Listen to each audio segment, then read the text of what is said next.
Aliás, essa oração é um exercício também, né? Um exercício de imaginação, e eu estava ali durante esse exercício, me lembrando de que... Opa, tem alguns recados aqui que não são meus.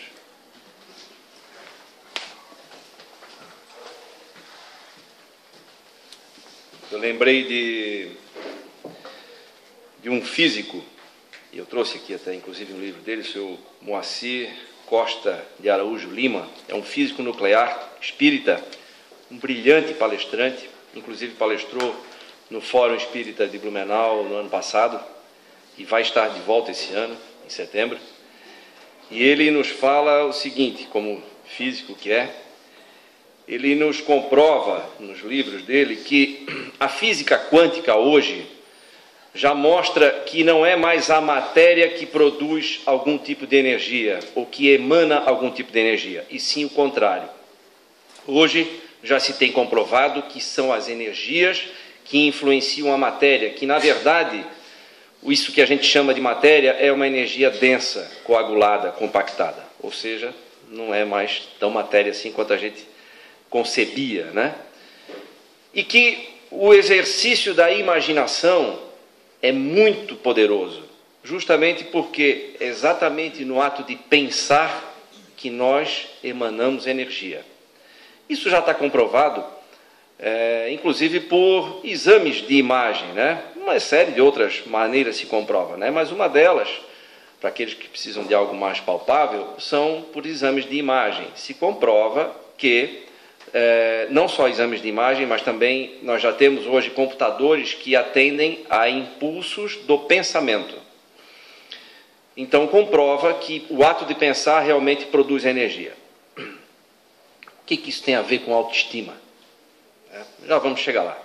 É importante a gente entender como é que funciona um pouco da questão energética e de como isso pode nos influenciar, porque é uma ferramenta, na verdade, que a gente pode usar no nosso dia a dia aí para melhorar a nossa vida, né? Para melhorar a nossa condição diária de enfrentar os problemas que nos aparecem. Então, também a física, e eu gosto de usar a física pela questão lógica que ela nos traz, saindo um pouco do místico, justamente porque aí se encontra uma explicação mais palpável para aqueles que precisam dessas comprovações, certo? Então, também, se nós tivermos um filamento metálico vibrando, ele inicialmente, nas primeiras frequências, ele vai produzir som. Se eu fizer esse mesmo filamento metálico, vibrar a uma frequência mais alta, muito mais alta, ele vai produzir calor. E se eu fizer com que ele vibre numa frequência muito mais alta, o mais alto que eu conseguir, ele vai produzir luz. Isso mostra que a frequência dos nossos pensamentos está diretamente ligada ao efeito que eles vão produzir no nosso redor e em nós mesmos. Pensamentos de baixa frequência: ódio, rancor, ressentimento, culpa, certo? Pensamentos de alta frequência: benevolência, caridade. O pensamento, ou o sentimento, melhor dizendo, de mais alta frequência que existe é o sentimento de amor. Tão alta frequência que é capaz de produzir luz. Por isso que muitas vezes se fala, né, nossa, é um espírito de luz. Por quê? Porque ele consegue amar tanto que chega a irradiar isso, e muito longe, né? Vejamos aí o exemplo de Cristo mesmo, né?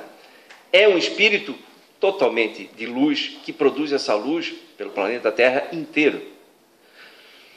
Então, essa frequência, ou o cuidado que nós temos que ter com o que pensamos e depois, consequentemente, com o que sentimos, é tão grande, porque isso vai produzir efeitos não somente no nosso redor, mas primeiramente em nós mesmos. Ora, se nós levarmos em conta que nós somos constituídos em mais de 70% do nosso corpo de água, E a água, por ter hidrogênio, é um dos elementos mais influenciáveis energeticamente que nós temos, né? O hidrogênio é o primeiro. E para cada molécula de água nós temos 2 de hidrogênio e 1 de oxigênio, ou seja, nós temos muito hidrogênio. Então, nós temos uma capacidade de influenciação enorme e de sofrer influência das energias enorme por conta disso. Novamente, aí a física e a química explicando, ok? Então, ora, se eu cuidar do que eu penso, eu estou cuidando de mim e do meu redor. Todos nós temos uma atmosfera energética que a gente chama de psicosfera. E a Terra tem a atmosfera dela, né? Que é a soma das nossas todas aqui, falando em termos de pensamento e sentimento. Então, a cada pensamento que eu produzo, eu influencio essa psicosfera terrestre, mas influencio primeiramente a mim mesmo. E aí, quando eu fui pesquisar sobre autoestima, eu descobri uma salada fantástica, né, de definições. Fala-se como sinônimos de autoestima: brio, altivez, orgulho. Freud vai um pouco mais além e fala sobre ali a autoestima como nascedouro do ego. Enfim, tem as definições mais variadas. Isso gera uma certa confusão, acredito. Para mim, pelo menos, gerou muita confusão, até eu entender um pouquinho do que queriam dizer com autoestima. Então, é importante aqui a gente tentar unificar a nossa maneira de raciocinar, trazendo a autoestima para a maneira como nós enxergamos os nossos valores. Como é que eu me enxergo? Quanto eu valho? E essa autoestima ela pode estar elevada ou ela pode estar baixa. Certo? E isso faz uma diferença enorme nos resultados que eu tenho da minha vida. Por exemplo, eu falei há pouco de culpa.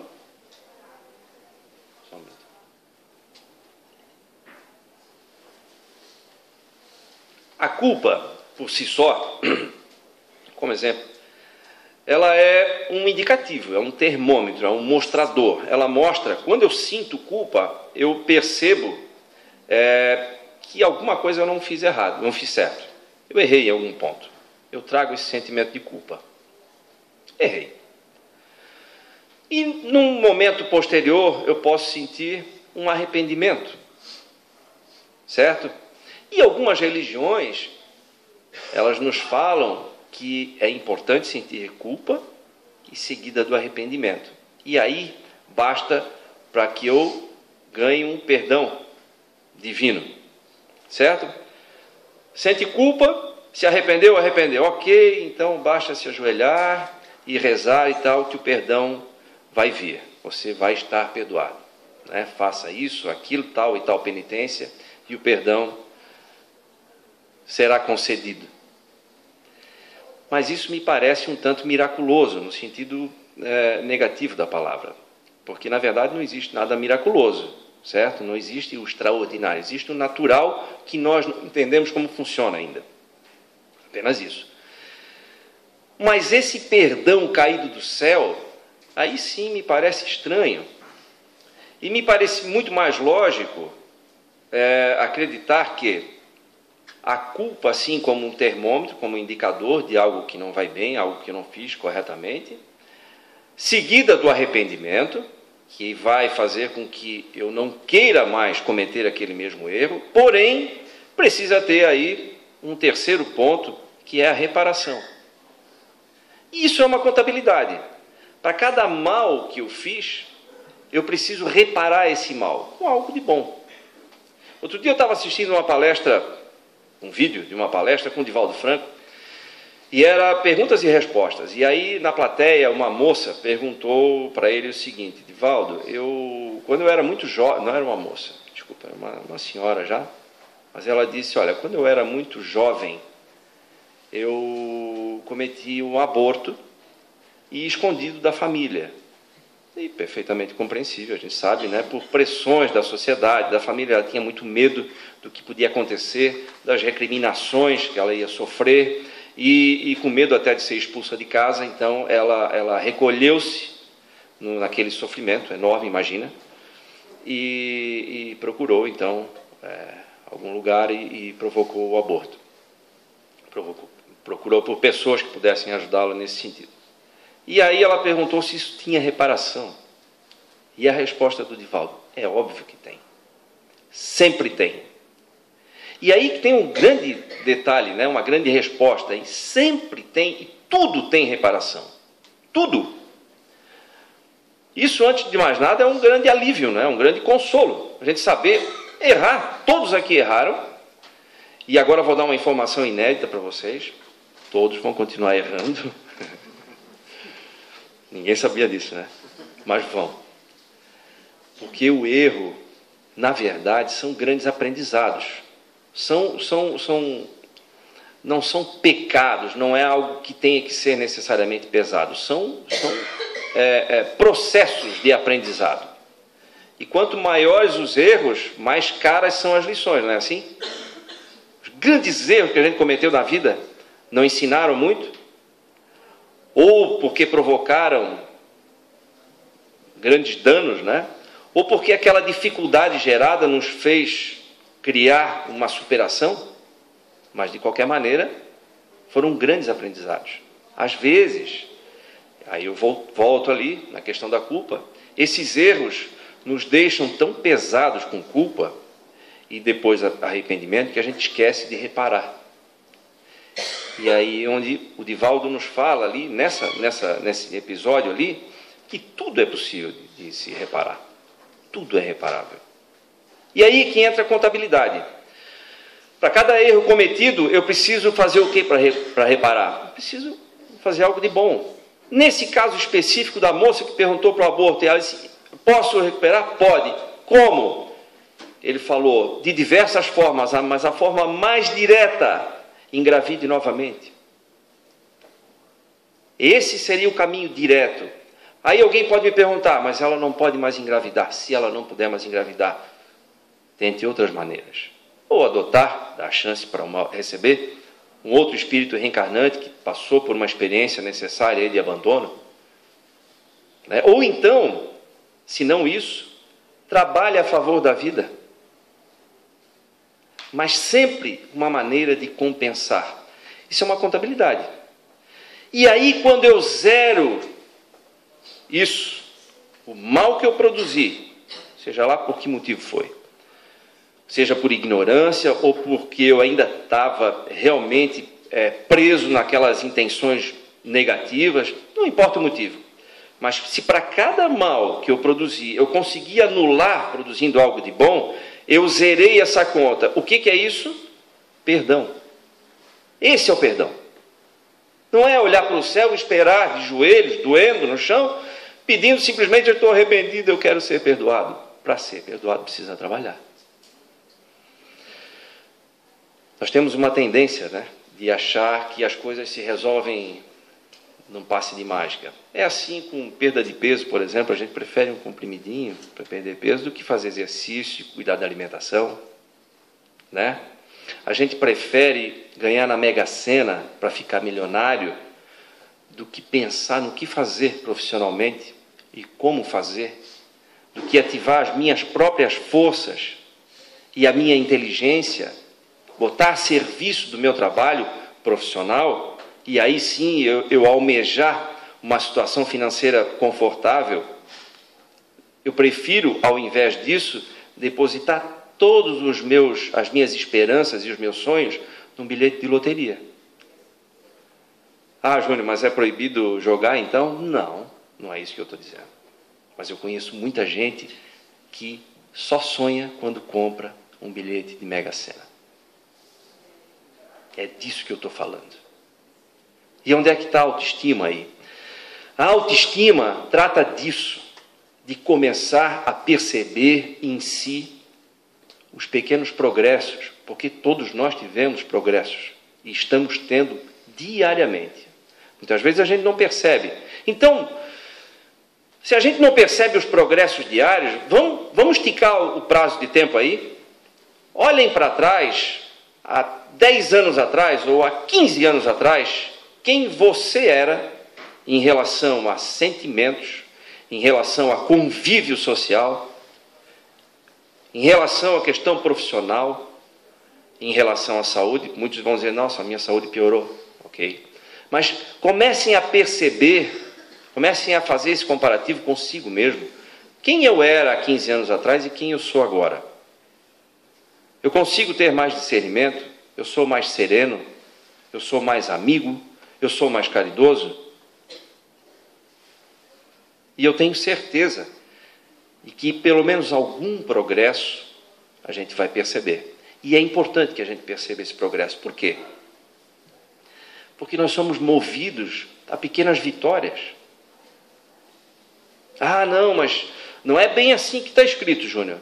Aqui diz que a Terra é um planeta de provas e expiações e nós estamos aqui para sofrer.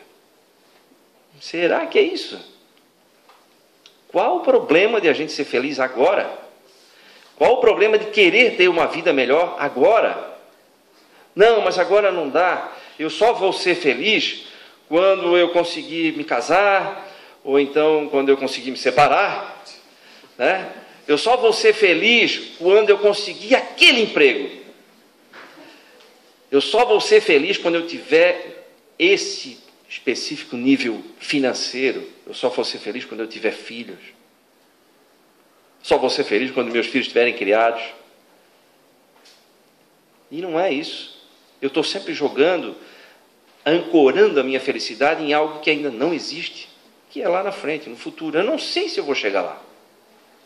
Então, por que eu ancorar a minha felicidade lá na frente? Eu preciso trabalhar isso agora.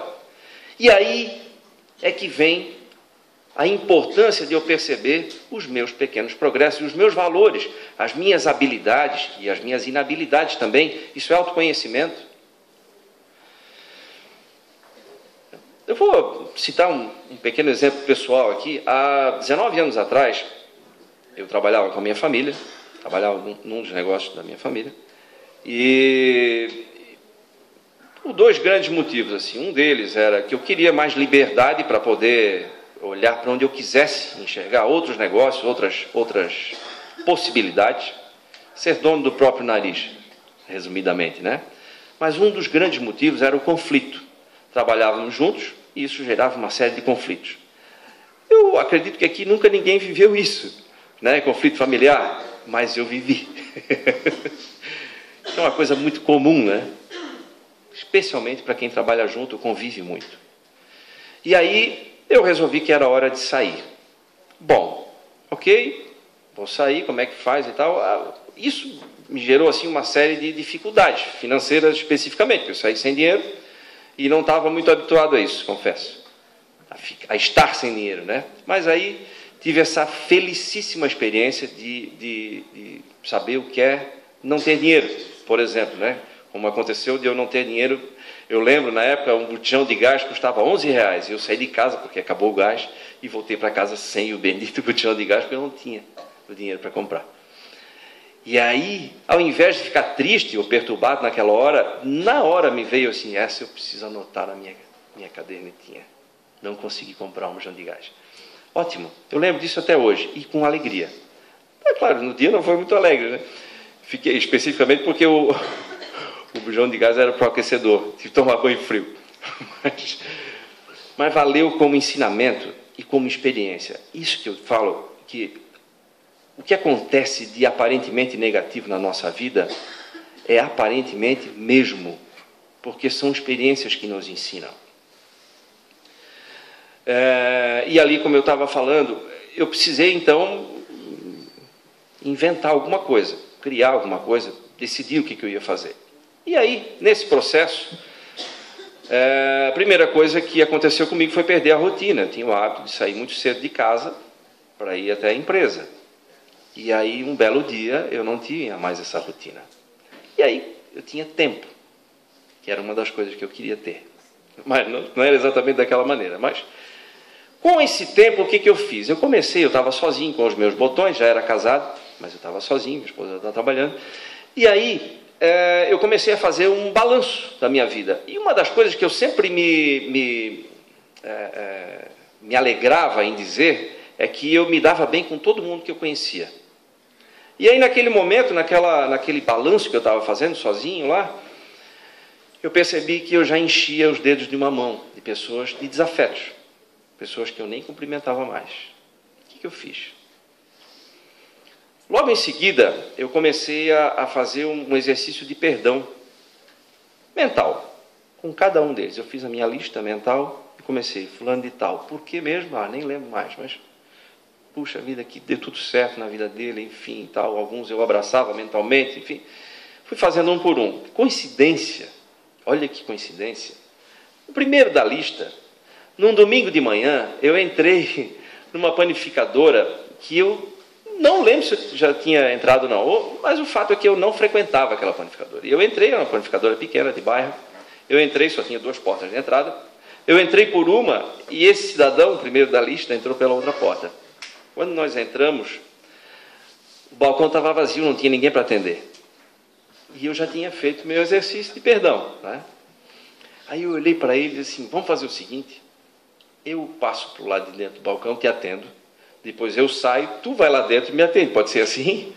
Mas falei isso no tom de brincadeira, ele disse, sim, pode ser. Pronto, riu, nisso chegou alguém para nos atender, não precisei fazer isso.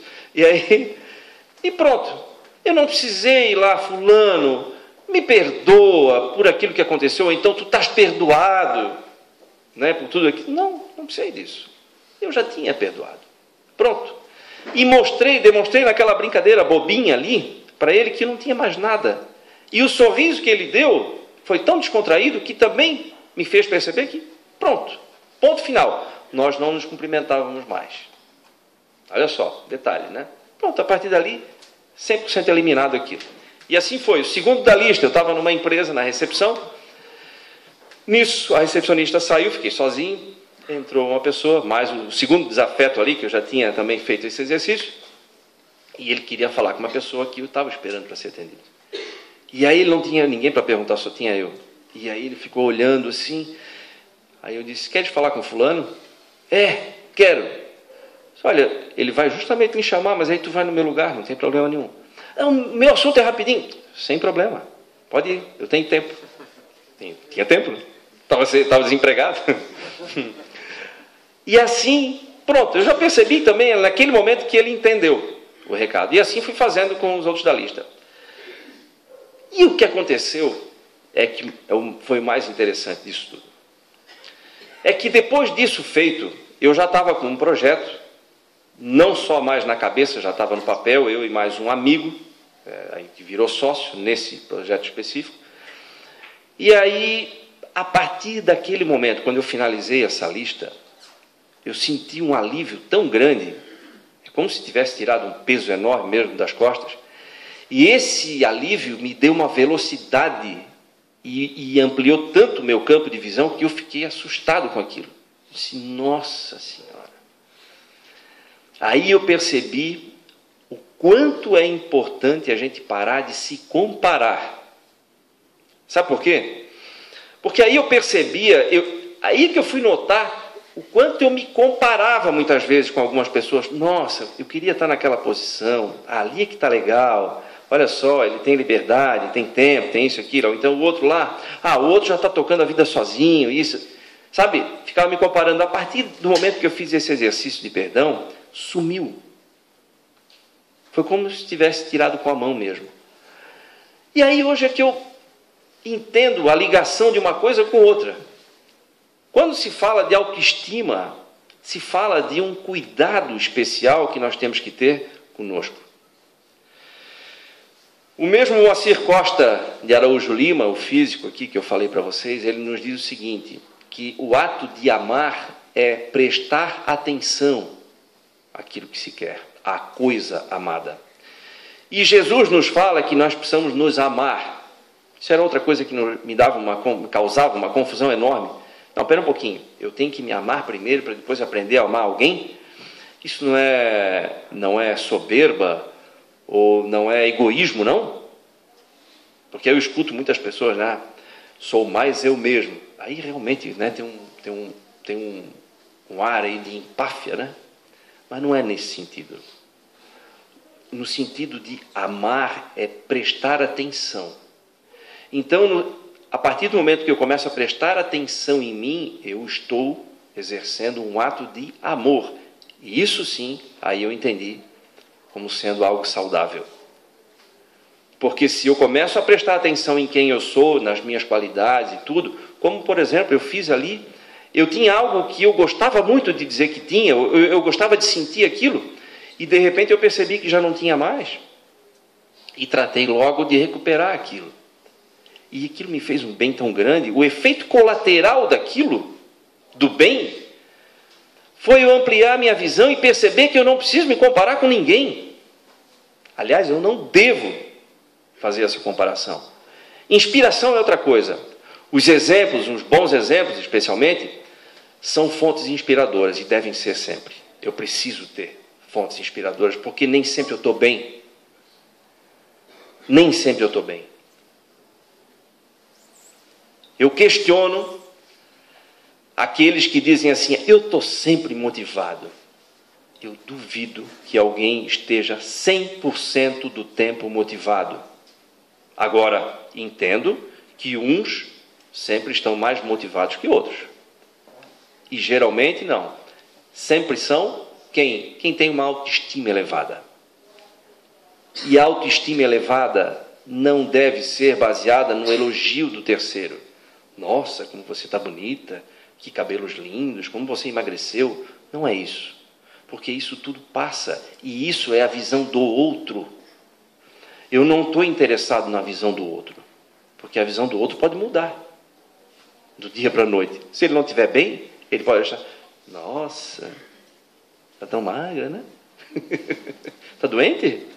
Não é assim? Quando as pessoas não estão bem, elas não veem defeito até numa coisa boa. Então, não é lógico eu pensar e eu agir dessa forma, não basear nas opiniões dos outros, até porque isso é perigoso. Perigoso porque eu posso acreditar. Tome como exemplo alguém que está numa posição de muito sucesso financeiro, de muito poder, detendo muito poder, e aí começa a juntar uma série de bajuladores ao redor, e começam a dizer assim, nossa, você é incrível, um visionário, o mais inteligente que eu já conheci. Ó, e bonito, hein? Atraente. E aí sabe o que pode acontecer? O que mais perverso pode acontecer nisso aí? A gente acreditar. Aí lascou tudo. Quando a gente começa a acreditar nisso. Então, por isso que eu falo e reforço, a autoestima não pode, não deve ser baseada na opinião do outro. Deve ser baseada numa análise, numa autoanálise honesta de si mesmo, que pode doer muitas vezes, pode ser difícil. A gente pode abrir as gavetas e não gostar do que vai ver ali, no primeiro momento. Mas aí, depois que abriu, é a oportunidade de quê? De a gente arrumar, organizar essas gavetas. Certo? Por isso, importante, a autoestima depende de uma análise sincera de si mesmo. E aí, quando a gente começa a fazer essa análise, começa a perceber problemas, mas também começa a enxergar os progressos que a gente teve. E aí vem um outro efeito colateral disso, que é a autoconfiança. No momento em que eu começo a perceber coisas boas em mim, aqui dentro, atitudes boas, discernimento, eu começo a perceber que eu sou uma pessoa melhor do que eu já fui, eu começo a desenvolver cada vez mais a autoconfiança. E o que é autoconfiança, se não fé? Fé raciocinada. É fé entendendo como as coisas funcionam. Eu abri aqui essa fala falando de física, porque isso é raciocínio. Não é entender que o perdão cai do céu. Não é entender que basta eu pedir algo e eu vou receber. Também não é entender que não preciso pedir nada porque Deus sabe tudo o que eu quero. Precisa pedir. Precisa pedir, sim. O ato de pedir é dizer, eu quero receber isso. Se eu merecer, estou aqui para receber, eu quero desfrutar disso e quero aprender com essa nova experiência. Ah, a experiência de uma vida melhor? Perfeito, pode ser. Eu quero a experiência do sofrimento somente? Não. O sofrimento é consequência de algumas atitudes nossas, ou nessa, ou numa vida anterior. E posso dizer para vocês que a maior parte das consequências que a gente sofre hoje, negativas, são de agora mesmo. Muito embora a gente queira botar para uma vida passada, né? Ah, isso é um karma. Isso eu já estou trazendo aí de 3 vidas atrás. Como é que você sabe? Um médium me falou. Eu fiz um estudo e há 3 vidas atrás, sabe? Eu era um imperador. E aí, né? Todo mundo era um imperador, uma rainha, um rei, um grande senhor, feudal. Nunca ninguém foi escravo, né? Ladrão, assassino. Ninguém foi. Né? Então, porque é difícil a gente encarar muitas vezes isso, né? Mas é importante essa análise sincera, honesta de si mesmo, para a gente começar de novo. É importante que a autoestima esteja elevada, porque isso se traduz em saúde. Aqui no Livro dos Espíritos, e vocês vão encontrar em diversas outras obras, que falam sobre o magnetismo, por exemplo, e tem aí o Mesmer, foi o primeiro estudioso a falar sobre o magnetismo animal, que nos diz que a atividade magnética elevada produz saúde. E atividade magnética elevada nós podemos produzir pelo que pensamos e pelo que nós sentimos. Daí o enorme cuidado que nós temos que ter com o que passa por aqui. Tudo começa pelo pensar. Um grande monumento começou na cabeça de alguém. Alguém visualizando aquilo. Um grande edifício, uma empresa. Eu conheço uma empresa que fabrica pães, que está crescendo a taxas assustadoras, no bom sentido, lá de Blumenau. Começou na cozinha de uma senhora fazendo pães para vender para os vizinhos. Aliás, eu estava olhando aqui uma história de um outro cidadão que aos 5 anos de idade ele perdeu o pai. Deixa eu ver se eu lembro direito as datas aqui, tá? Mas se não lembrar, vale a história. Mas é real a história, tá, gente? Aos 5 anos de idade ele perdeu o pai. Aos 16 ele saiu do colégio, abandonou o colégio, abandonou os estudos. Aos 18, aos 17, ele foi demitido do 6º emprego. 17 eu falei? Tá, então, tá bom, todo mundo atento. 18, ele se casou. Aos 19, tiveram uma filha. Aos 20, a esposa abandonou ele e levou a filha junto. Né? Aos 26, foi demitido novamente do emprego. E aos 62 ou 65 anos, não me lembro exatamente agora, ele se aposentou com $107 no bolso. 65 anos, com $107 no bolso. Já deu para ver que não é brasileiro, né? E aí, nesse momento, ele pensou em se suicidar. Demorou até, né? Se for levar em conta que o perrengue começou aos 5, né? E aos 65 é que ele pensou no suicídio, então levou 60 anos aí para pensar nisso. Mas logo em seguida, ele lembrou de uma coisa. Bom, ninguém faz algo que eu faço tão bem quanto eu, que era cozinhar. E aí ele pegou aquela aposentadoria enorme dele, né? Poupuda, de $105, e gastou 87 comprando frango e uma série de ingredientes ali, temperos e tal. E aí preparou aquele frango segundo a sua própria receita, a sua própria invenção, que ele acreditava ser a melhor de todas. E saiu, então, na vizinhança tentando vender aquilo. Bom, resumindo, esse cidadão é conhecido como Coronel Sanders, é o fundador da rede KFC, Kentucky Fried Chicken. Aqui no Brasil ela não aparece muito, mas ela está presente em 140 países. É uma rede de fast food que deixou esse cidadão, Coronel Sanders, milionário aos 88 anos de idade.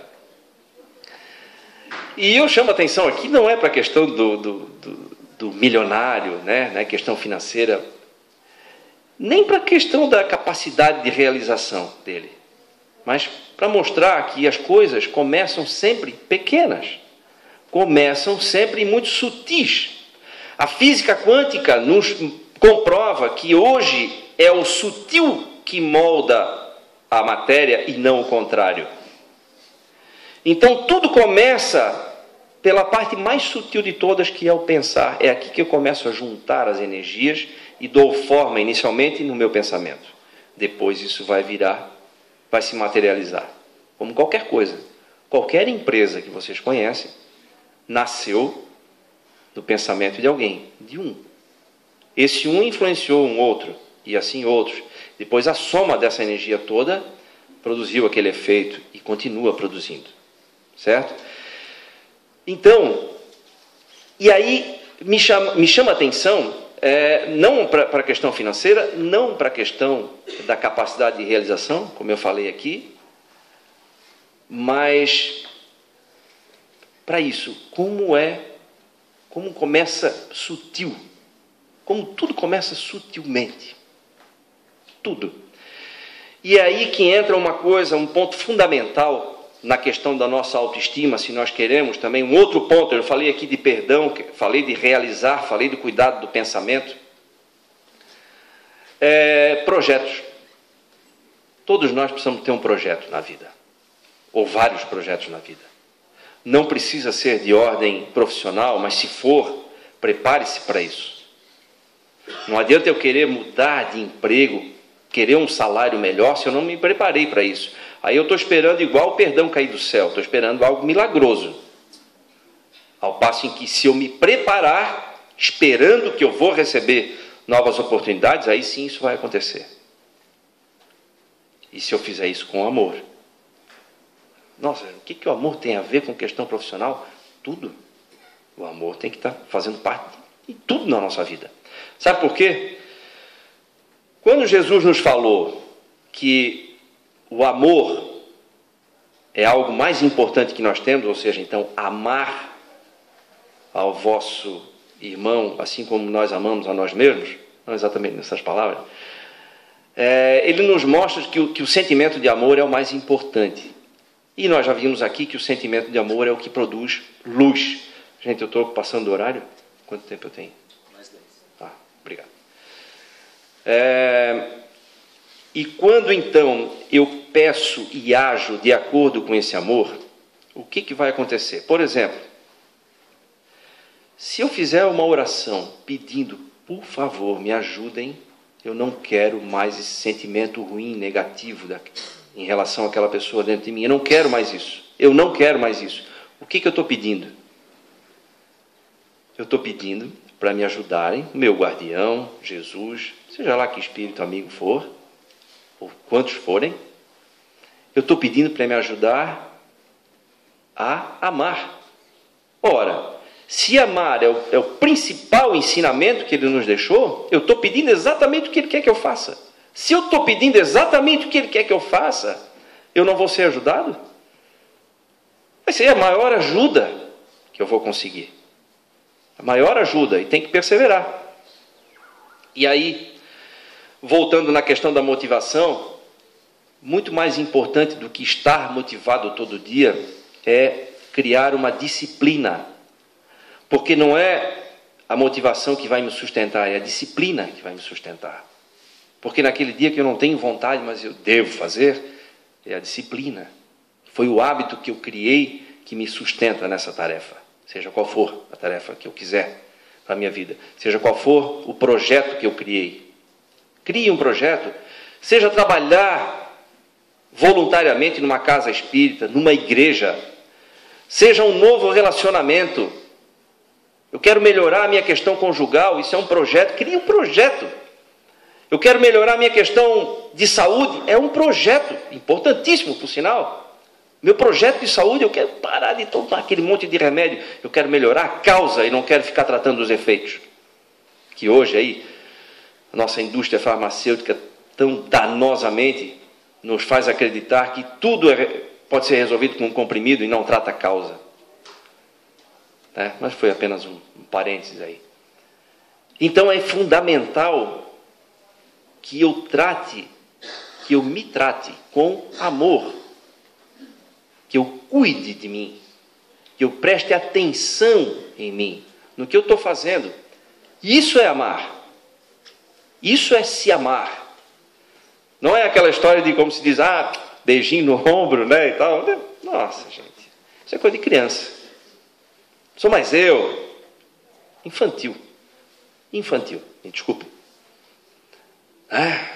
Nossa. Eu sou mais inteligente e tal. Deixa comigo que eu resolvo tudo e tal. Isso é empáfia. Eu não é que os elogios não são bem-vindos. São bem-vindos, sim. Mas eu não posso ancorar a minha imagem, minha autoimagem, no que falam sobre mim. Para mim ou para outros. Não posso, isso é muito frágil. Porque um dia eu posso ter uma queda violenta. Por quê? Simplesmente porque eu tinha uma visão distorcida de mim mesmo. Então, como eu falei, o efeito colateral positivo de eu elevar a minha autoestima é desenvolver uma autoconfiança inabalável. Quer dizer que eu vou estar todo dia bem? Não. Se eu for considerar... Vamos tomar como exemplo um gráfico financeiro, por exemplo, que é cheio de sobe e desce, né? Cheio de risquinho para cima e para baixo, tal, mas vai subindo.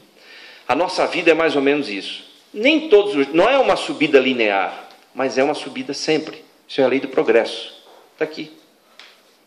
Evangelho segundo o Espiritismo, Livro dos Espíritos também fala, vários outros lugares fala isso. A lei do progresso, a gente não volta para trás. A gente pode ficar estacionado um tempinho e pode ter percalços na vida, mas nós estamos numa ascendente. E aí, uma novidade para vocês, nós não estamos sozinhos. Ninguém está sozinho. Às vezes a gente se isola, vai ficando azedo, né? Já viram alguém azedo? Está de mal, né? Consigo mesmo. Aí a cara azeda, está olhando para baixo assim, tá. Só falar de coisa ruim. Mostra no WhatsApp, né? Olha aqui o vídeo que eu recebi. O Brasil está acabado, mesmo. Olha aqui. Não, fulano, mas isso é mentira. Não! Olha aqui, está escrito lá, tal das fake news, né? E aí uma quantidade absurda de pessoas, a maioria da população acreditando em tudo que vem por ali. E agora, recentemente, foi uma enxurrada disso. E à medida em que eu fico prestando atenção nisso, sabe o que acontece? Eu entro nessa frequência. E como é que eu posso querer mudar de vida para melhor, olhando coisas de frequência baixa? Júnior, mas então tu vai te isolar do mundo? Não é isso. Não é disso que se trata. É ligar na sintonia certa. Se eu quero ouvir samba, adianta eu sintonizar numa rádio que só toca rock? E aí eu ficar ali no lado do rádio esperando tocar o samba. E dá-lhe rock. Mas vai vir o samba aí. E fico. Nossa Senhora, mas que rádio ruim, né? Gente, onde é que eu estou sintonizado? Isso é lógica. Física, novamente. Onde é que eu estou sintonizado? Onde é que eu me conectei? Onde é que eu liguei meu fio? Estou ligado em coisa ruim? Eu estou falando em coisa ruim? Eu estou acreditando em coisa ruim? Como é que pode ter resultado positivo se eu ajo dessa forma diariamente? E pior, passo adiante ainda por cima. Eu estou infestando o meu redor com coisa negativa? Ora, o que eu tenho que fazer? Eu tenho que vibrar alto cada vez mais. Eu tenho que imprimir amor nas coisas que eu faço e em mim mesmo. Se eu quiser um resultado positivo na minha vida, na minha saúde, no meu relacionamento com as pessoas, na minha questão profissional, no relacionamento familiar, com os amigos, na realização de projetos. Sabe o que acontece quando a gente... Como é que a gente mata um projeto de vida? A gente tem uma ideia fantástica. Nossa, que ideia fantástica. A primeira coisa que a gente faz em casa é contar. Tive uma ideia. Vou botar um negócio que vai ser assim, assim, assado. O mercado é aqui. Aí o seu marido ou a sua esposa diz assim, será que é o momento certo? Aí, pronto, matou o projeto, abortou a missão, né? Ou então, está muito convicto daquilo, estou muito convicto, essa é a ideia, esse é o projeto, é isso que eu quero fazer, mas novamente sai dando com a língua nos dentes, falando para todo mundo. O que acontece? O pior, né? Bota numa rede social, seja lá o que for. Vocês já ouviram falar em magnetizadores? Vocês lembram das benzedeiras? Ou antigamente tinha aqueles senhores que benziam o gado no pasto à distância e curava a doença? Esses são os magnetizadores. Algumas pessoas têm esse poder magnético mais do que outras, só que eu não sei identificar isso. Aí eu falo para um grande número de pessoas do meu projeto sobre a ideia que eu tive e o que eu quero fazer para colocá-la em prática, e aí como se eu jogasse uma tarrafa ali e vou pegar alguns magnetizadores ali com inveja, que não estão bem, e vão me fuzilar. Nossa, tá louco? Ele nem é tão inteligente quanto eu, vai ficar rico com isso aí? Não, Deus me livre, tá louco, tal, pronto. Aí eu começo a colocar um batalhão de gente, muitas vezes, a lutar contra aquele meu projeto. Então essas são maneiras de a gente matar projetos ainda que não nasceram. Então, uma dica, mantenha o seu projeto em segredo. É como um feto mesmo. Ele é tão frágil que ele precisa de toda a proteção possível. A mulher, quando acabou de engravidar, qual é a primeira recomendação do médico? Não corra. Não ande de bicicleta. Cuidado. Por quê? Porque é muito frágil ainda. Deixa isso para mais tarde. Não é assim? Às vezes não dá, só descobre lá na frente. Mas uma das primeiras recomendações do médico, olha, sem pancada, sem correria, sem isso, sem aquilo, sem esforço, porque não sabe ainda, a gente não sabe o que vem, como é que está, né, o estado dessa gravidez. Assim, é um projeto novo. Cuida do projeto. Ah, mas eu não posso falar nem para minha esposa? Não. Nossa, mas nós somos cúmplices? Não interessa. Não interessa. E o ato de fechar a boca começa a criar força no teu projeto. Aí eu começo a pensar, eu não tenho para quem falar. Eu não posso discutir ele. Eu tenho que ficar pensando, e pensando, e pensando. E faz oração, e pensa, faz oração, e projeta, e pensa. Começa a falar quando ele tomou um corpo maior, mas somente para as pessoas que vão estar envolvidas nele. Aí sim ele começa a nascer saudavelmente. Tá? Mas envolve ele de amor. Se o amor é luz, é algo que vibra muito fortemente, qualquer coisa que eu for levar, que for abaixo disso, vamos imaginar uma piscina de água cristalina. Se eu levar aqui uma gotinha de água suja, preta, vamos supor que esse seja o meu projeto, ou o meu problema, e eu coloco essa gotinha naquela piscina, a piscina vai ficar escura? Não, né? Aquela minha gotinha vai se dissolver. Por quê? Porque a piscina é maior, é mais limpa, mais clara. Então, quando a gente fala entregue os seus problemas a Deus, não é uma coisa de pastor evangélico dizendo entregue e aleluia. Não. Coloca o seu problema ou o seu projeto em algo, uma incubadora saudável, que vibra alto, que é repleta de luz. É isso que é colocar nas mãos de Deus. Coloca lá. Mas não deixa de trabalhar. Vai fazer o que tem que fazer, mas coloca nas mãos dele. Isso sim é mergulhar o teu projeto numa piscina de saúde, se equivale à comparação. Ok? Eu vou finalizar com um videozinho bem curtinho aqui para vocês, que, no meu entender, exemplifica bastante isso que eu falei aqui sobre autoestima e o que ela produz de autoconfiança na gente. Vamos lá.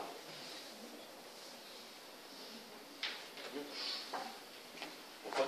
Mas tem que ligar o teu tab. Apertar um botões aí.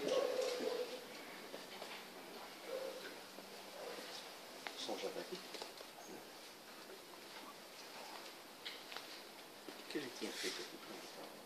Não, tá ligado já, tá carregando.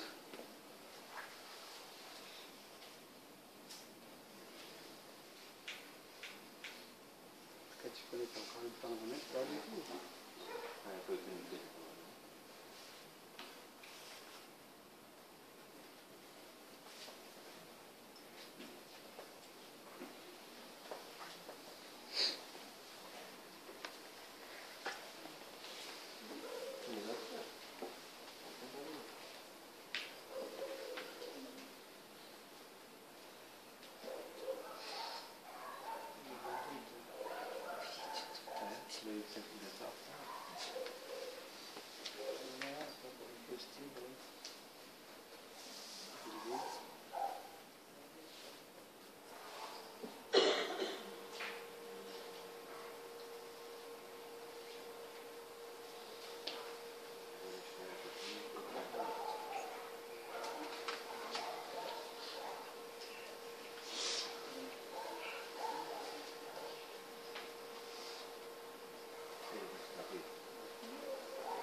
Ele não quis.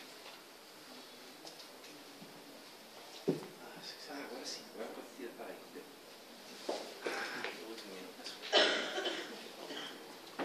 Som tudo. The 600-meter underway. Heather Dornick in Minnesota finished second this time. Illinois is in lane 4. And Dornick is probably going to be your favorite. She actually won the NCAA championship in 2006 in the 800, but she only won one Big Ten championship in the 2 years. 3 laps. This event, 600 meters, 3 times around the 200-meter track here at the field house. We're told that she's looking very confident, and the Penn State runner is just running amazing today. She did win her heat in the 400, but ended up taking 4th overall. That's Fine Door moving to the line.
Falling down, gets up quickly, but that's going to cost her.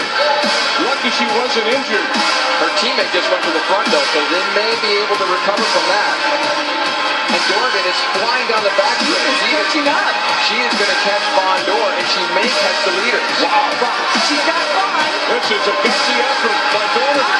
Can she pull it off? She's looking to third. Donovan coming down the stretch to the outside. Donovan coming out strong. Donovan all the way. Donovan. Wow, unbelievable. That is amazing.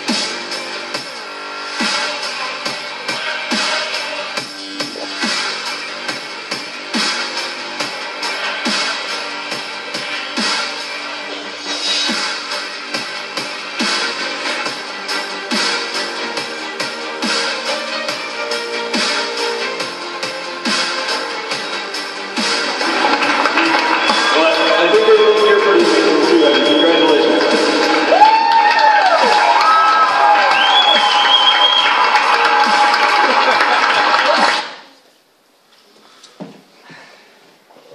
Repararam na cicatriz dela? Garanto para vocês que ela nunca vai querer tirar isso do rosto. Linda, né? Vai ser linda essa lembrança para ela. E é disso que eu falo.